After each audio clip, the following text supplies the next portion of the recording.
Subscribe to our YouTube channel and press the bell icon to get the latest updates. जिस धनुष से हुआ था रावण का अंत, ये थी उसकी विशेषता। हमारे धर्म ग्रंथों में अधिकतर कथाओं के माध्यम से मार्गदर्शन दिया गया है। कुछ बातें सीधी सीधी कथाओं के माध्यम से है, तो कहीं कथाओं या पात्रों के बीच गूढ़ रहस्य भी बताए गए हैं। रामायण के अनुसार रावण की नाभि कुंड में अमृत है। इस रहस्य को विभीषण ने भगवान श्री राम की समक्ष उजागर किया था। यह तो हम सब जानते हैं, लेकिन एक और भेद था जिसकी प्रकट हुई बिना भगवान श्री राम के द्वारा रावण का अंत करना आसान नहीं था। यह एक ऐसा दिव्य अस्त्र था जो मंदोदरी के कच्छ में छुपाकर रखा गया था, जिसे अपनी सूझबूझ से हनुमान जी ने मंदोदरी से प्राप्त किया था।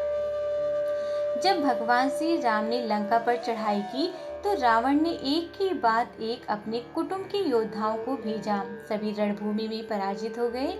तब श्री राम और रावण के बीच अश्विनी शुक्ल पक्ष की तृतीय से युद्ध आरंभ हुआ, जो 10वीं तक चला।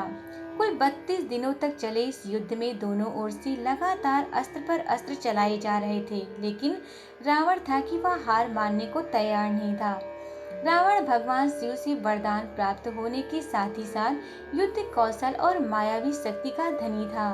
उसे मारना आदि असंभव नहीं तो आसान भी नहीं था। युद्ध लगातार लंबा खिंचता जा रहा था। इसी को लेकर चिंता बढ़ती जा रही थी। विभीषण ने श्री राम को बताया कि रावण की नाभि कुंड में अमृत है और इस नाभि कुंड पर एक विशेष दिव्य अस्त्र से ही प्रहार करना होगा, तभी रावण का अंत किया जा सकता है। वैसे तो श्री राम के पास एक से एक अस्त्र और दिव्य अस्त्र थे।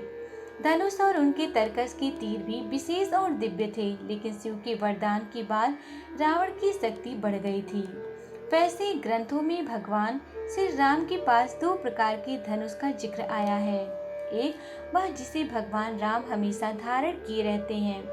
बांस के बने हुए इस धनुष को दंड कहा जाता था। इसे सिर्फ भगवान श्री राम ही धारण कर सकते थे। इस अलौकिक धनुष की विशेषता थी कि एक बार अगर इस पर कोई बाढ़